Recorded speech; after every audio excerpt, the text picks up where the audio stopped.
Godzilla is now in New York City.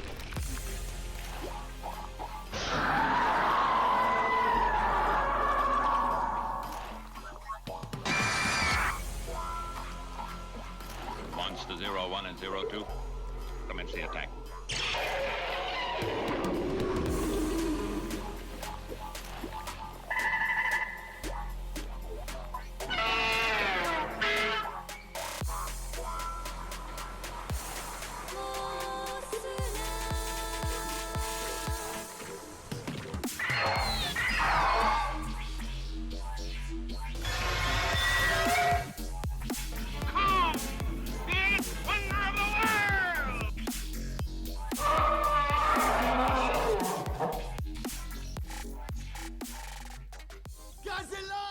Hello, listeners, and welcome back to Stomp This Way. It's been a little bit, Andrew.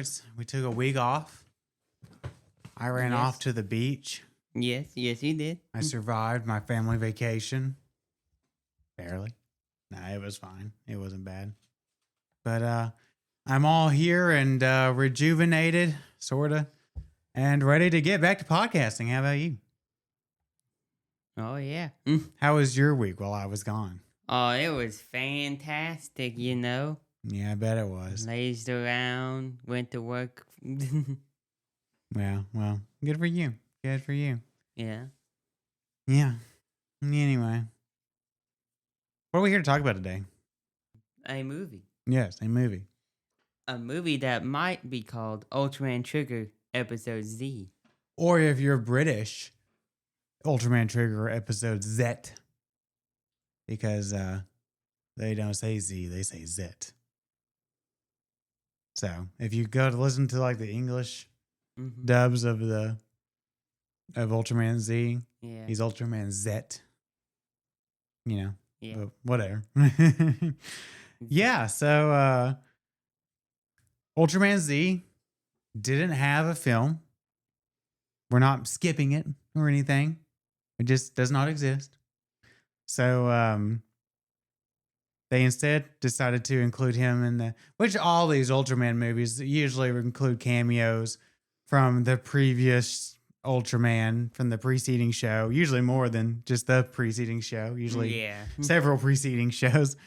But yeah, you know, I couldn't find anything that supported this, but I would bet a lot of money that the fact that Z didn't have a movie to himself was due to COVID. I'm sure COVID wreaked havoc on their production schedule. And that is why they decided to kind of merge Trigger and Z into one movie. Although this really doesn't feel any different than the typical Ultraman movie where the current Ultraman is the main star and then the preceding Ultraman has a supporting role. But yeah, we'll talk more about that. But yeah, I mean, I really don't have much production trivia other than that. The movie is, as we'll talk about, is set 2 years after the finale of the show. But yeah, box office, it was released March 18th of 2022. I don't have any actual box office information. This movie was, I do remember, it was released again, I think some holdover of COVID stuff. It was, I don't know if it was simultaneous, but it was released in Japanese theaters and on a Japanese pay-per-view service. And then it was also released internationally on their Ultraman Connect website, which is how we watched it the first time.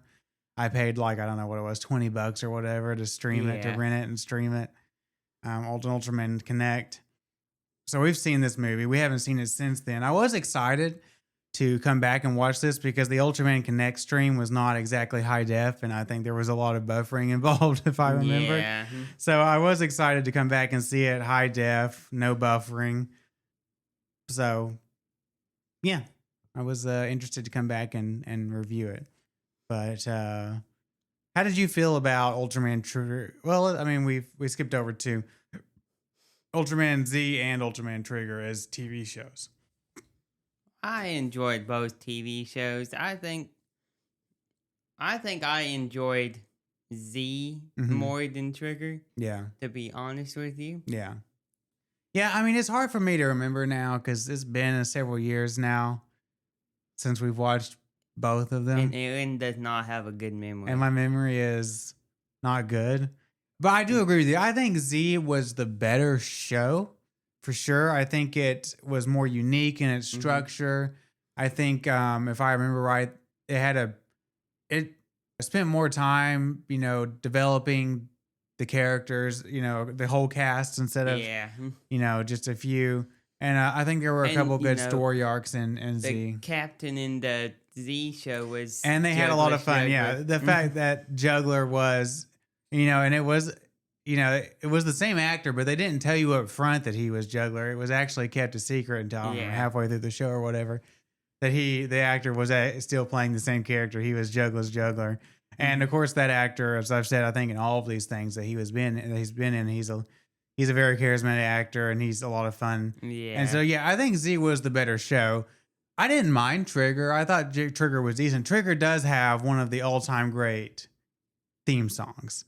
Yeah, and they know how to use it. Trigger had the better theme song. Yeah. Z had the better show. Z had the better show, which I guess is probably way more important. But Trigger had one killer theme song. It's one of my top 3, I think, all-time Ultraman theme songs. Very catchy. And they, throughout the show and throughout this movie, they do different acoustic versions of it, piano versions of it, change the tempo. To, They didn't really have the Z theme much. Yeah, I couldn't even tell you what the Z theme was, I think, without someone throwing it in my face. Maybe it was there and I just didn't recognize it. But so. And there was another semi-Ultraman in there, the Dark Trigger. There was Dark Trigger, and he'll show up as a glorified cameo in this movie. Yeah. We'll talk about it more as we get into the review, but one thing that is also different about this movie is that traditionally these movies are kind of a side story, standalone type films, Yeah. Standalone as these kind of things can be, but it's usually not a story that's pivotal to the main overarching story that was present in the show. This movie is more of a finale. It's really like an extension of the finale of the show, which is kind of a change up. The final, it's like the extra long final episode. Yeah, the Z thing is kind of a double meaning because one episode Z because Ultraman Z is in it, but also episode Z because it is actually like the true final episode, of the series, this true ending of the series. So, but we'll talk about that more as we get into our review. But first of all, let's listen to a trailer. I think this is the trailer I've got pulled up. It's in the title's in Japanese, but we're gonna trust it. We're going for it. We're gonna trust that it's the right thing, and we'll come back, cast and crew, plot summary, all that jazz, and we'll see you in a bit. 急に迫る滅亡の危機怪獣も頻繁に出現している時岡隊長畳みかけるぞしかし地球には彼が必要だったケンゴ戻ってこい目覚めて君とな未来を築く希望の光ウルトラマントリガー俺に任せときな俺も手伝います希望という私たちを騙していたのみんなを笑顔にしたかったんじゃないですか影を継ぐ最悪の巨人イービルトリガー違う光じゃないトリガーとは何か違うそして悪魔に呪われた Z どうしたんですかハルキさん果たして地球のそして宇宙の運命はウルトラマントリガーエピソード Z3 月18日つぶらやイマジネーションで独占配信全国劇場にて同時公開 All right. Well, there was the trailer. Yes. It was, in fact, the right trailer, thankfully. Thankfully. We didn't have to redo that whole bit. But anyway, let's do some cast and crew real quick. So this movie is directed by Masayoshi Takasue, written by Toshizo Nemoto, music by Go Sakabe, and starring Raiga Terasaka, Runa Toyota, Shunya Kaneko, Tadashi Mizuno, Meiku Harukawa, Katsuya Takagi, Kei Hosagai, Shin Takuma, Koshu Hirano, Yuichi Nakamura, and Okinori Ando. The first guy's name, Raiga, reminded me. I think we went that whole last podcast saying the title of the movie wrong. I believe we kept calling it Raiga, but our AI typically makes the I sound. EI is A, AI is I. So the movie was actually, the monster was Raiga, not Raiga. So I do apologize. I thought about that after we recorded and published the episode. But anyway, that's a little off track. But anyway, plot summary. Now, I wrote this plot summary. Honestly, I got lost in the plot a couple of times in this movie, as we'll discuss. But I think this is more or less what happens in this movie. Correct me if I get something wrong. 2 years after Kango merged with the Eternity Core to save Earth, Guts Select continues to fight kaiju under the leadership of the newly promoted Captain Tokioka. However, when it appears that Trigger's light is about to be forever absorbed by the Eternity Core, Guts Select teams up with the Lyra, a cult who worships the ultra-ancient civilizations, to pull him out. They are successful, but Kango is left without the ability to transform. In addition, the Lyra have an evil scheme up their sleeve, and the cult's leader escapes and summons Pagos. Ultraman Z appears and defeats the monster. Haruki has been chasing Celebro across the universe and detected signs of him on Trigger's Earth. Kango, Haruki, and the Guts team go searching for Trigger's hyperkeys. They find some, but a battle with the Lyra ensues. Haruki is able to retrieve a key for Kango so Kango can transform, but Haruki is possessed by Celebro during the fight. After Ultraman Z turns on Trigger and defeats him, Ignis arrives to save the Guts members from the cult. When the group goes to the Eternity Core Temple to retrieve the remaining hyperkeys, Takioka reveals himself to be the Lyra cult leader. Takioka's real identity is Zabel, a friend of Yazar's from 30 million years ago. Zabel went mad after Yazar fell and decided that Trigger was not fit to be the bearer of the light.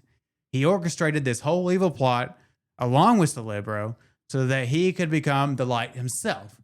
He uses the hyperkeys to transform into evil Trigger. Kango and Ignis transform and do battle with the evil Trigger and the possessed Ultraman Z. Trigger is able to release Z from his possession, but then Celebro transforms into Destrutus, and the Ultras are still outmatched.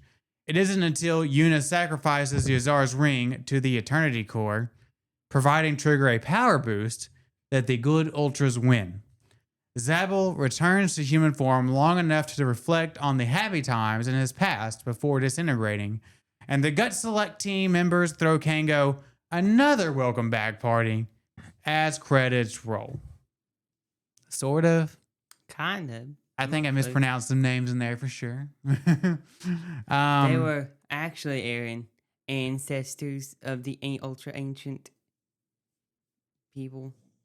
Whatever. I will say, so we mentioned it up front.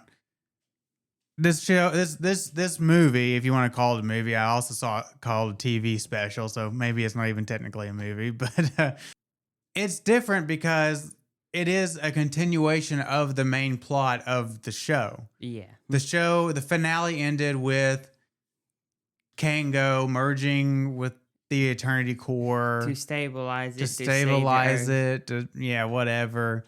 And so this movie's going to immediately pick up. Well, I say immediately. It's going to be a 2-year time period passed by, but it's going to pick up right on that story thread. And now Kango's life force is disappearing or being absorbed or mingled into the core. Yeah, so they've got to pull him out. But one of my issues with this movie up front is we watched Trigger, I think, as it aired. Am I right? Back in 2022 or 2021, whenever that was.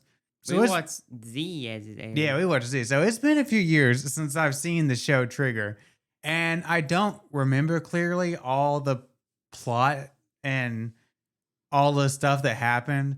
So I'm playing catch up a lot in this movie as to, okay, what happened again? What is this thing called? Why do they gotta do this? And it's definitely been a long time since I watched Ultraman Z. And not that the plot of his show matters as much, but I do think Celebro was from his show, was like the main villain or one of the big villains from his show. Yeah. And so there is some of that plot tied in here too. And so, and trying to remember, have they met already? And I guess they had, because they acted like they were familiar with each other. I think and they met a few times. you know, who knew who and blah, blah, blah. And remembering all these cast members. I'm playing catch up a lot in this early on in this movie, really throughout this movie. And so that's kind of where my problems start. But and they never end. And it never really gets better, but I don't want to spoil my thoughts too much. But again, there are some positives I want to lay on this movie. It doesn't, even though I might have needed a recap, it avoids the trope of the 10-minute recap at the beginning of the thing.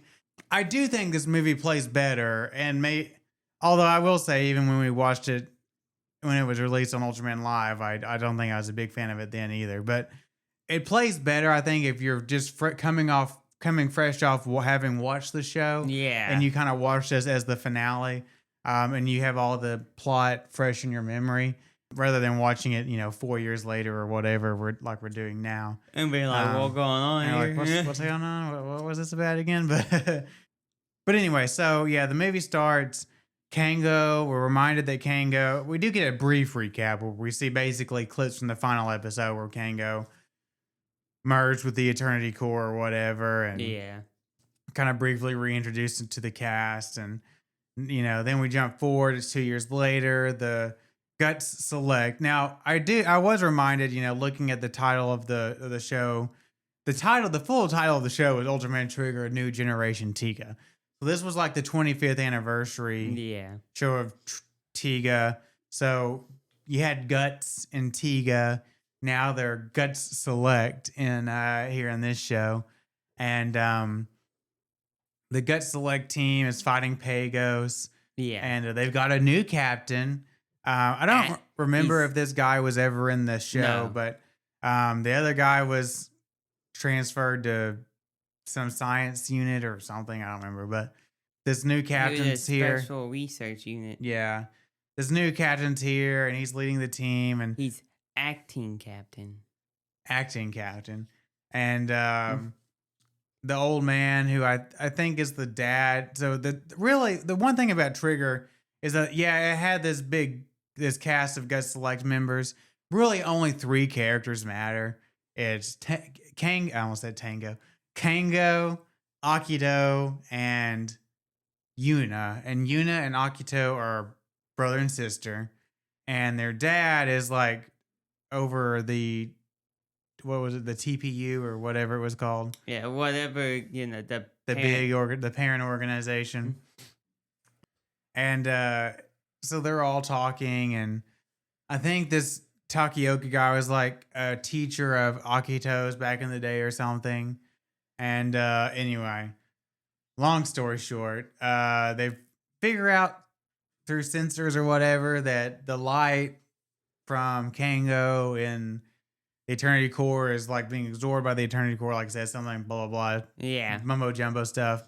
They've got to get him out, but they've captured what? Yeah, they talked about how they captured video of the suspicious people trespassing on the it's ultra ancient Leyrah. I said Lyra. It might be pronounced different, but Lyra, whatever.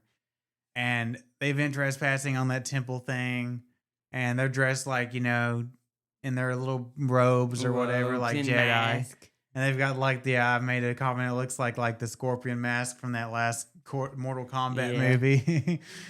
And but they're gonna team up with these people to get. First, they detained the people. They detained the leader, but they make an agreement. They're gonna help them get Kango out. So they all go and they do. And these people are the ancestors of the ultra ancient civilization in the past. Yeah, because there was a big subplot in the show where Yuna was like the reincarnated priestess or something, and Kango, the spirit of the reincarnated priestess or something, and Kango is like the giant of light in human form reincarnated as a human or something, and blah blah blah blah blah blah blah blah blah. And anyway, so they're gonna get Kango out, but now he can't transform. His hyper keys were scattered when he got pulled out of the Eternity Core. And that kicks off the plot. But of course, the Lyra are not on the up and up. They've got some kind of evil plan. And we see the leader break free. I think he's possessed by Cerebro or something. Yeah. I have to keep reminding myself Cerebro and not Cerebro. Cerebro is an X-Man thing. But anyway, Cerebro is possessed one of them. Anyway, they break out and blah blah blah blah blah blah blah. Well, the leader breaks out. The leader breaks out and joins his posse. And they summons Pagos, right? Well, first the security with the captain in it. Yeah, the old captain. The old captain tried to stop him and get their butts kicked. Yeah, but he summons Pagos. But of course, I think before this, they threw their first welcome back party for Kango, and it introduced us to the acting captain of the. Yeah, I think we've seen him in a scene earlier, but yeah, he really introduces himself in this scene, and of course he's the new character, so he's of course going to be the bad guy. But and he acts very suspicious. He's a little suspicious, but yeah, and they're all reunited and it's all sweet and everything, but it's interrupted and Pago shows up, but of course Kango can't transform, but just so happens that Z teleports there just in time and defeats Pagos, and he turns into human form and explains that he's been chasing Cerebro across the galaxy. Well, before that, they tracked one of his what are they called? Hyperkeys. Hyperkeys to the location to where they were heading to retrieve him so he could, turn back into Ultraman.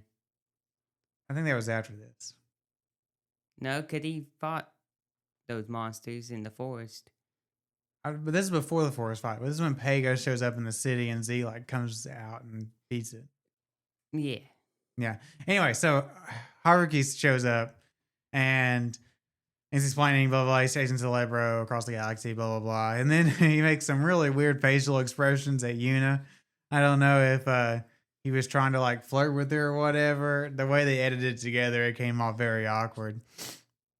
But anyway, and then they're tracking his hyper keys, and they find 3 of them in the forest, or they track 3 of them to the forest, and we get another scene where they fight. They get into a fight with the Lyra at first, and then one of the kaiju shows up, and Haruki is able to get one of the hyper keys from the Lyra and give it to Kango, but then he gets conked over the head.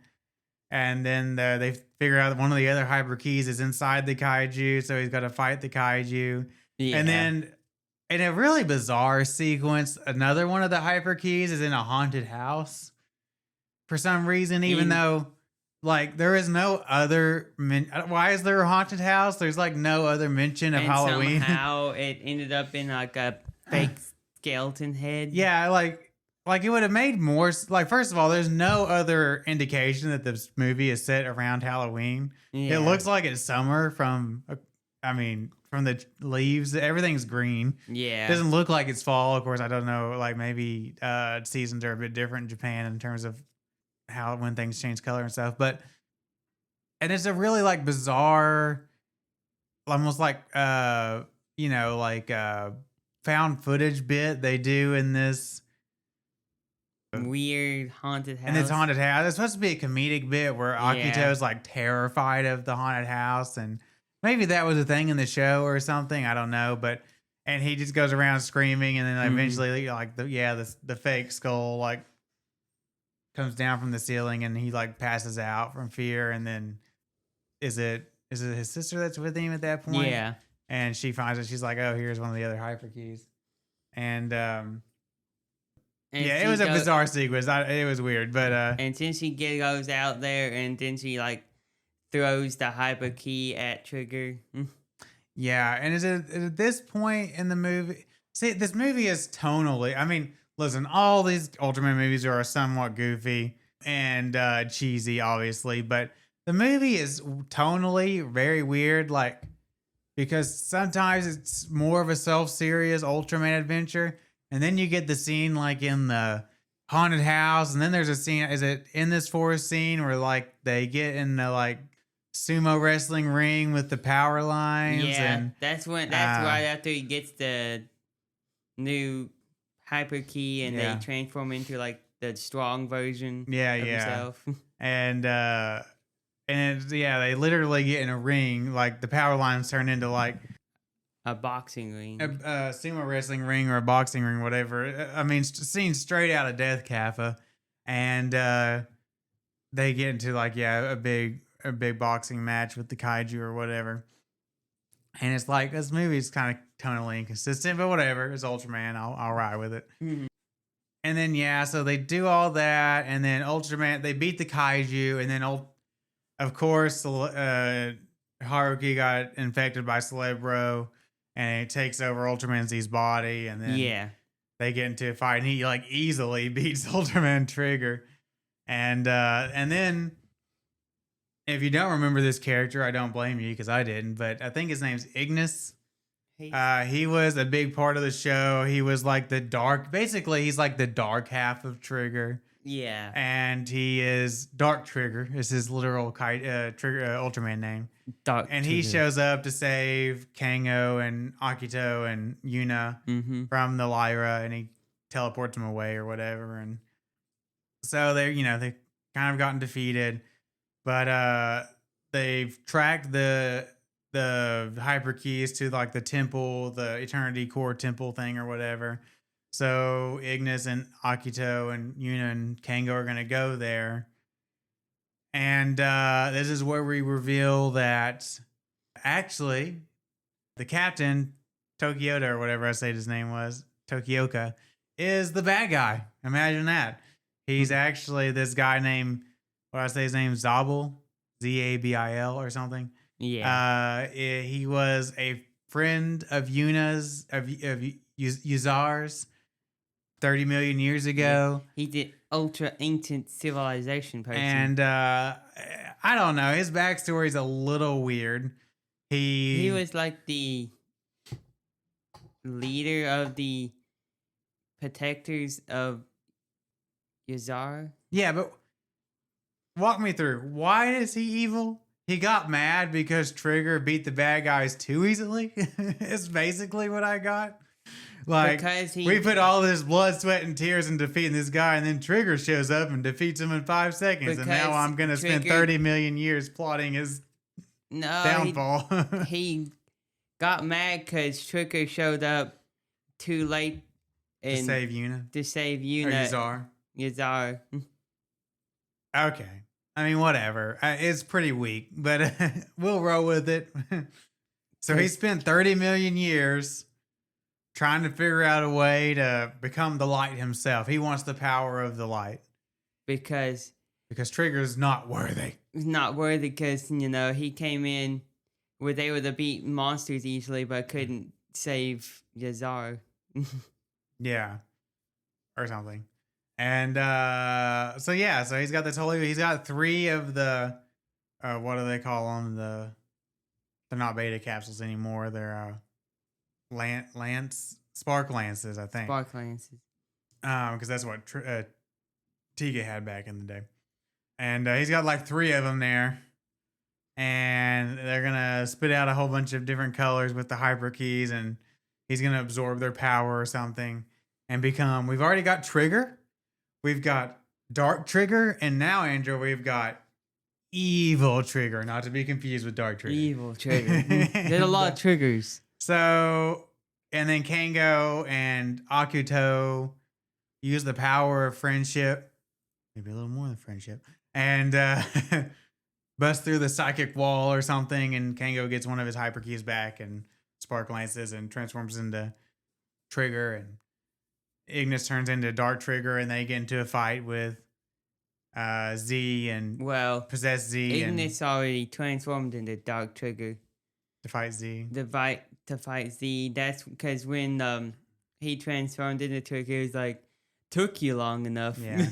And so they're gonna get into a big kaiju, not a kaiju brawl yet, big Ultraman brawl, brawl, 2v2, and then they're kind of losing, and it's not going very well. But then again, through the power of friendship, Kango cures Haruki of Celebro or whatever. Celebro. And so now it's 3-on-1, but then Celebro like possesses the Lyra leader again and turns into a kaiju. He's not the leader. Whatever. The one guy. He's like the second in command. And he turns into a kaiju, so now it's 3-on-2, and there's a big fight and blah blah blah. But the good ultras are still losing. Mm-hmm. And then Yuna goes into the temple with the Eternity Core and I don't know, yells at it and like throws the ring into the fires of Mount Doom or something, and it gives Kango a power boost. Yeah. And they defeat the bad guys, basically. Anyway, so and then after that, he uses his whatever beam, blows up Evil Trigger, whatever, and then they all like kind of turn back into human form. The temple is like disintegrating or dissolving or whatever. Well, the temple suits him back out. Yeah. And then Zabul, or whatever his name is, he actually materializes into human form again. Mm-hmm. And, Kango's big thing is always smile, smile. Mm-hmm. And he has a smile on his face because I guess he's thinking about all the good times they had before he went off the deep end. Then he disintegrates too. Or dissolves, or whatever term you want to use. And, they win. And then I guess Ignis goes back to doing whatever he's doing, and Trigger goes back to his universe or whatever. And they go and they're going to throw a second welcome party for Kango because the first one got, all interrupted or whatever, but with the real captain this time. And, they're all happily reunited or whatever. And so credits roll, and we get a little montage of their little party or whatever, and then like a recap of the movie, and then at the very end of the credits, you get a teaser trailer for Ultraman Decker, which was New Generation Dyna or whatever, and Ultraman D. Ultraman D is it's stylized, but it's Decker. Yeah, and we'll watch that movie here in a couple of weeks. But I got that in the mail the other day. But wow. Anyway, that's the end of the movie. So, yeah, I mean, listen, I think, again, I struggled with it because, one, it's so connected to the plot of the show. Like I said, it's a continuation of the main overarching story arc of the show, and I was playing catch up for a lot of the movie. I also think that there is a whole lot of this movie. The acting is so over the top in this movie. I mean, I guess it always is. Yeah, but they're always. It felt like there was just a lot of characters screaming at each other, especially the bad guys. Like when Haruki got possessed by Celebro, he became very like eccentric and was like whispering things 1 minute, like anime characters, whispering things 1 minute and then screaming at the top of his lungs, and especially the Zawal character, when he revealed himself to be a bad guy, would literally just like scream. Like anytime he got frustrated or like couldn't win an argument, he would just scream at the top of his lungs and interrupt people. To be honest, at the later this show went on, the more people just screamed. And then the later this movie went on, the closer you got towards the end, and then Kango towards the end was just like screaming a lot. Everyone, smile! Whatever he was saying, screaming a lot. And I was like, holy heck, there's just a lot of screaming in this movie. Gut Select team with this running around, screaming, shooting their guns. Yeah.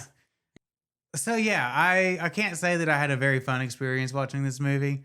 I was kind of put off. It's 75 minutes, so it's not end of the world. It's not like it wasted a whole bunch of my time or anything, but it just was not it was not the most entertaining Ultraman movie, and it kind of made me glad that we're going to be done with it in a couple weeks, honestly. Ultraman movies caught up, not done, but caught up at least for now. But yeah. Honestly, we watched the Decker movie, didn't we? Did we? I don't think we've seen the Decker movie. I don't think we have. I think that'll be a first viewing experience Wow, that's a first. because I don't think what was the last Ultraman movie series that we watched? Ultraman. I know we haven't seen that movie. I don't think we've seen the Decker movie though. I don't think we've So, seen yeah, I don't anyway. think we've seen the movie after that either. We definitely haven't seen the movie after that. We were gonna watch it at G Fest, but it Yeah. didn't work out because it premiered, or North American premiere was at G Fest. But anyway, we're getting ahead of ourselves. Let's do some creature design real quick. Creature design. It was the same creatures you've seen a billion times. Yeah, we've got. Let's do kaiju first. We've got what does Celebro turn into at the end? Destrudos or whatever. He's like one of those big kaiju. With, Yeah. you know. I think we've seen him before. I think he was in Ultraman Z. Mm-hmm. And he's a big, He's a big kaiju. bipedal dinosaurian looking kaiju thing. And then, you have all the others. And then you got Pagos, who's been a long Pagos. time Ultraman villain. That one thing that is flies that Yeah. the Hyper Q was inside of. All the kaiju look fine. And then, you have The Ultraman. all three versions of Trigger. We've got Ultraman Z. Let's talk about Z first. I like Ultraman Z. They all kind of blend together, but he's got the head crest. He's got like the big eyes and he had the Z on his chest. he has a Z on his chest and he transforms into multiple forms. He's got like the strongman form, which I think is just the suit for the Taiga strongman character. Just painted differently, but Just like any of the new Ultraman, he has many forms. yeah, and he does the little Z like Zorro. He does the Z thing. It seems very inefficient for travel yeah, to do a Z every time. do a Z every time. Well, it is what it is, and I think who else did that? I think Human Torch did that when he'd fly, do the four thing and stuff like that. But I like Z, and and then Trigger. Trigger is, I don't know, he's a pretty basic Ultraman figure kind of thing. Yeah. He's got like some unique shaped eyes kind of, but Dark Trigger look cooler. then there's Dark Trigger, who's basically Trigger but with more protrusions, and he's like got a gray and black color scheme going on. I think he does look cooler though. He's like Trigger Noir. Yeah, Trigger Noir. Yeah, there you go. And then Evil Trigger is Trigger with like blue eyes. Yeah, it literally looks just like Trigger, but with blue eyes. Sometimes he gets black eyes when he's like going through a crisis or something. When he gets angry. Yeah, but Trigger's fine. Like I said, very like if you were to put tell an AI model to generate like a Ultraman. prototypical Ultraman, it'd probably spit out something like Ultraman Trigger. But yeah, it's fine, and there's also Celebro, which is like this weird little flying thing, and that can like possess people. yeah. So, but no, that's all fine, and effects. Effects were okay. Yeah, again, this movie has a lot of physical building model sets, which I deeply appreciate. A lot of practical suits.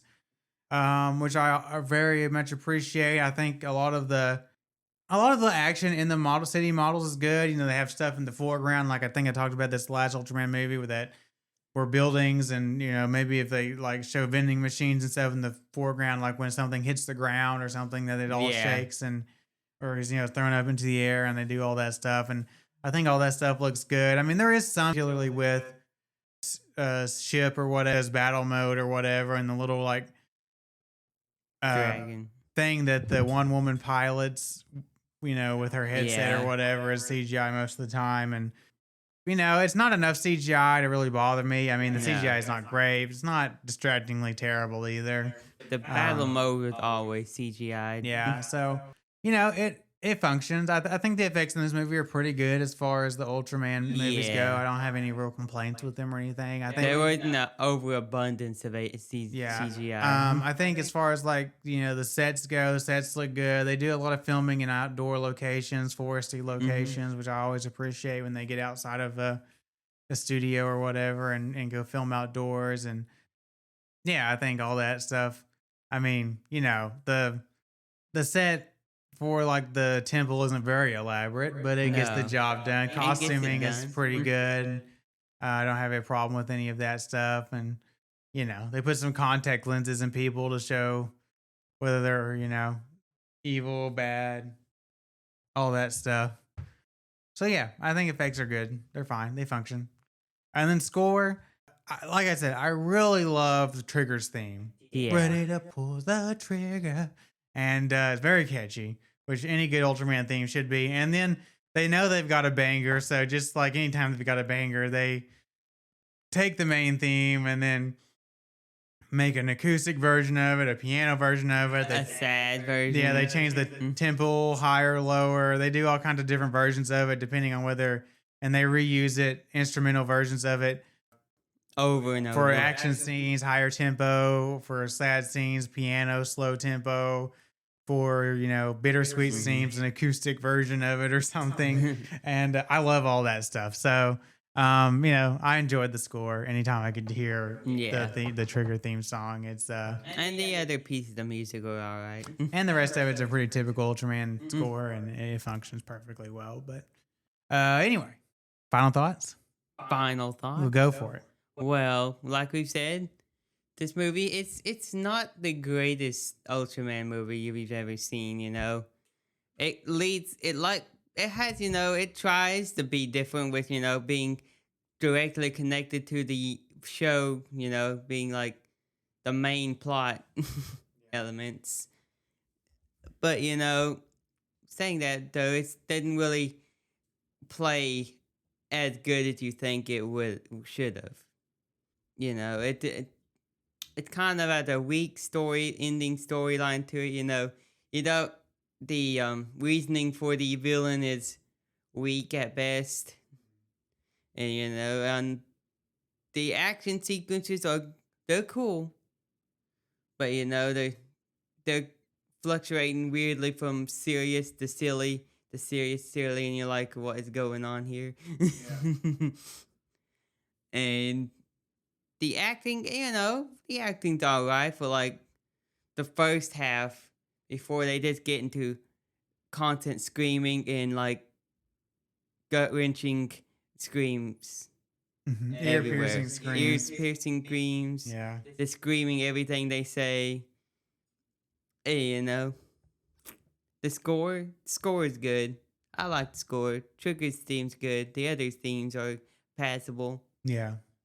And effects, they were okay. They were pretty good.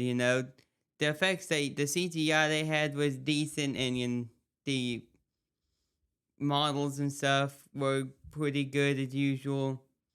They didn't have many CGI fights in this. Thankfully, they didn't have the main whole battle sequences in CGI. Yeah. But all in all, I think I'm gonna give it just a straight old D+. Yeah, like I said, I mean, I struggled with this one in part because of how connected it was to the plot of Trigger, which is a show I haven't watched in 4 years. It felt to me like a bloated coda to the show. Like it was overstuffed with characters, and they, just tried too hard to, connect, make an extension of the overarching story arc from the show. And then they had to cram in Haruki because he didn't get his movie. So they had to cram him into this plot, in order to make sure he got his due. And I just don't really think it works. And then, like in Haruki, like I really think he got an underhanded deal. He didn't get his own movie. And in this movie, he spends most of it possessed by Celebro. So he really not, he doesn't get to be like an active hero for most of this movie, which I kind of felt bad for him, for the actor, for, kind of getting the short rift. But, and I think some of that was due to COVID. I mean, not Super Rai's fault necessarily, but yeah, it was a struggle for me to get through. Like I said, the acting in this movie is not great. I mean, really on anybody's part, like you have early on, like we mentioned, when Haruki first shows up and he's like doing all these weird facial motions. I think a lot of that was probably on the editor, not really his fault. But then the second half of this movie just goes full blown anime style acting, where everyone is just constantly screaming at each other and giving speeches like at the highest possible volume they Or can, just screaming. and or acting very eccentric, and it just really grates on my nerves. And you know, I don't feel like the movie is, you know, just all that well put together, frankly. And we don't spend enough time with any one character or small group of characters to really, you know, really get any strong feelings for them any sort of way, unless you already have feelings for them from the show. I think And, that's what they were banking on. Yeah, and it really, despite the fact that it's a continuation of the primary story arc, it doesn't really in any way change any of the.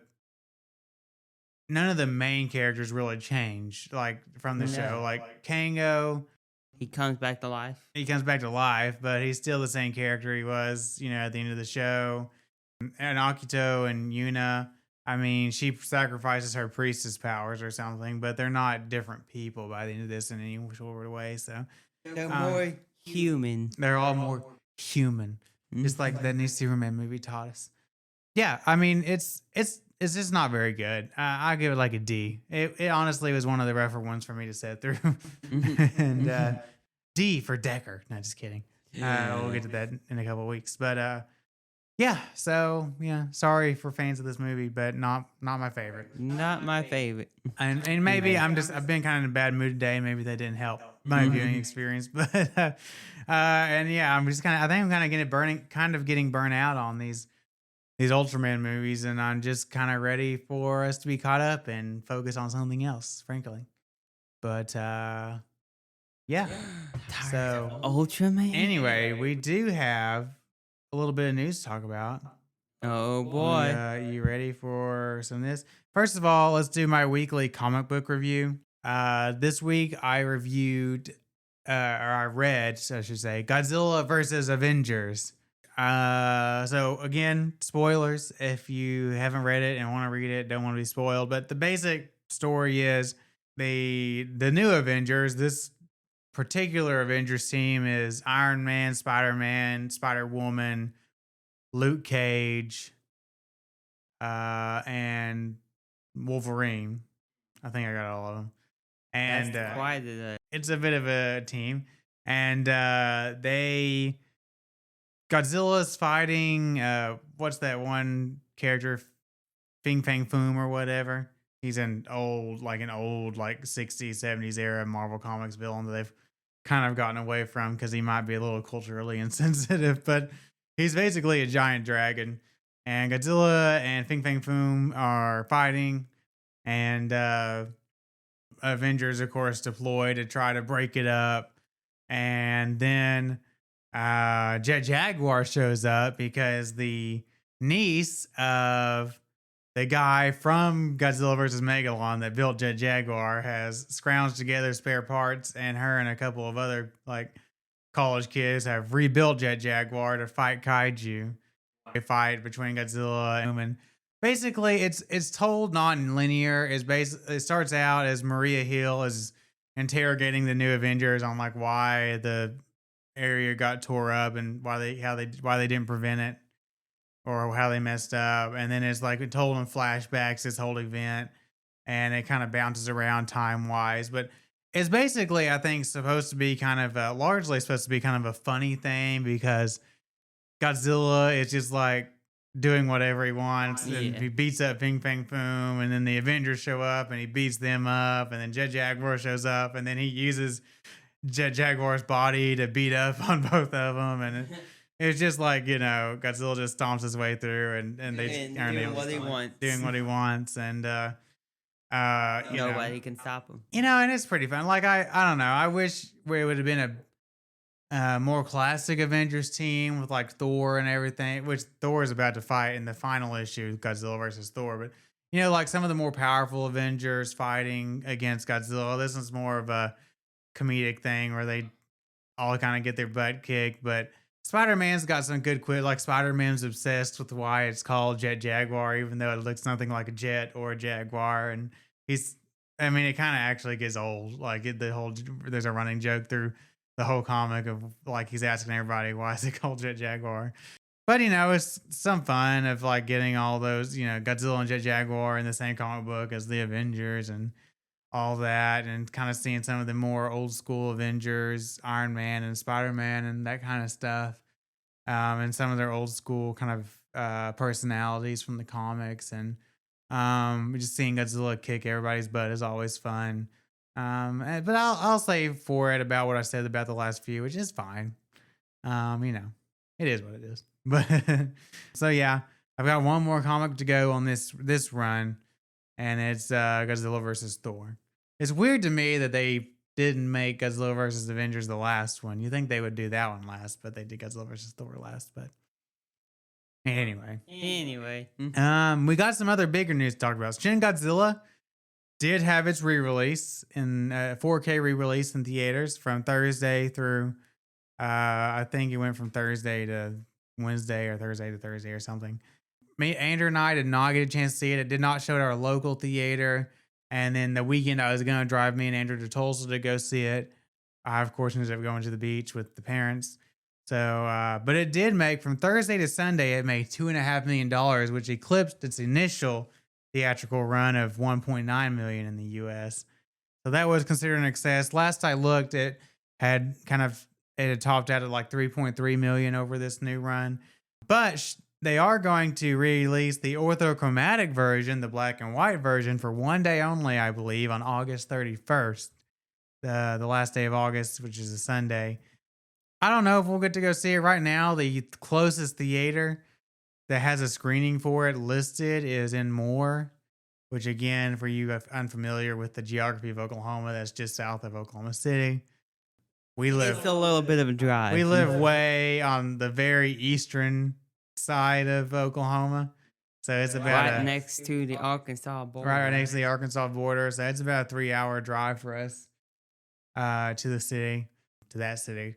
So on a Sunday afternoon, I don't know if I want to drive all the way there, drive all the way back. So I'd love to see it, but unfortunately it just may not be very feasible. But that is coming. If you are close to a theater that will be showing it and you have the money for it. Some other news. Hasbro is releasing a Godzilla edition of Clue. Ooh. You want to know a secret? What? I've never played Clue. Me either. So I had to buy the Godzilla edition. And it's basically, from what I could tell from their little description, it's like Minya goes missing and you gotta play the board game to figure out what happened to Minya or whatever. But so anyway, and then I probably should have reversed the order of these news items. But the Shin Godzilla 4K thing, G-Kids has announced it will be released on HBO Max. Initially, it was reported on September 1st, but G-Kids has come back and said they're not.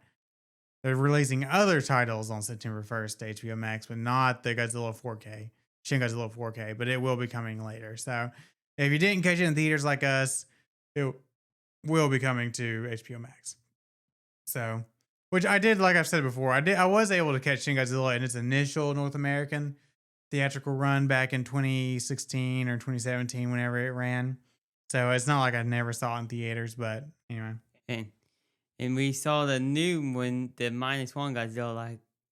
I saw it black and white version included. I saw it 8 times in theaters, I believe. I saw it 6 times. So I've got my plenty fill of Godzilla. And then we saw Godzilla New Empire a couple times.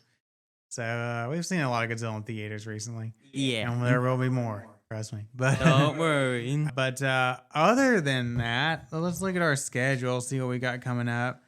As I said before, we're nearing the end of Ultraman. So what I've got coming up next week is God Raiga versus King Ohga.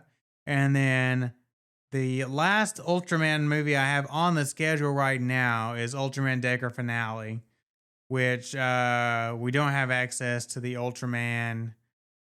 God, what was that called? Ultraman. Whatever that last one was, they had the movie. Whenever we get access to it, probably will be when Mill Creek releases it, the physical media copy, we'll watch that. And then after that, I've got The Whale God, and then The Great Buddha Arrival, and then Monster Seafood Wars, and The Calamari Wrestler. And then Alligator and Alligator 2, Jason and the Argonaut, Space Monster Wong Mogwai. Then for Godzilla's birthday, we're going to do the American cut, Godzilla 1985. And then I've got the Sinbad trilogy, Seventh Voyage of Sinbad, Golden Voyage of Sinbad, and Sinbad in the Eye of the Tiger. And then I'll have to fill in the month of December. But yeah, so that's what we got coming up on the podcast. Again, next week is King Raiga versus King Ohga, War of the Monsters. So check that out if you haven't seen it before and follow along with our review. But Andrew, it for this week. Yeah.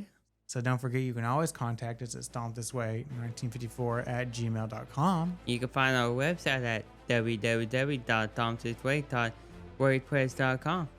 That's right. And we're also at Facebook at Stomp This Way. So again, King Raiga versus King God Raiga versus King Ohga next week.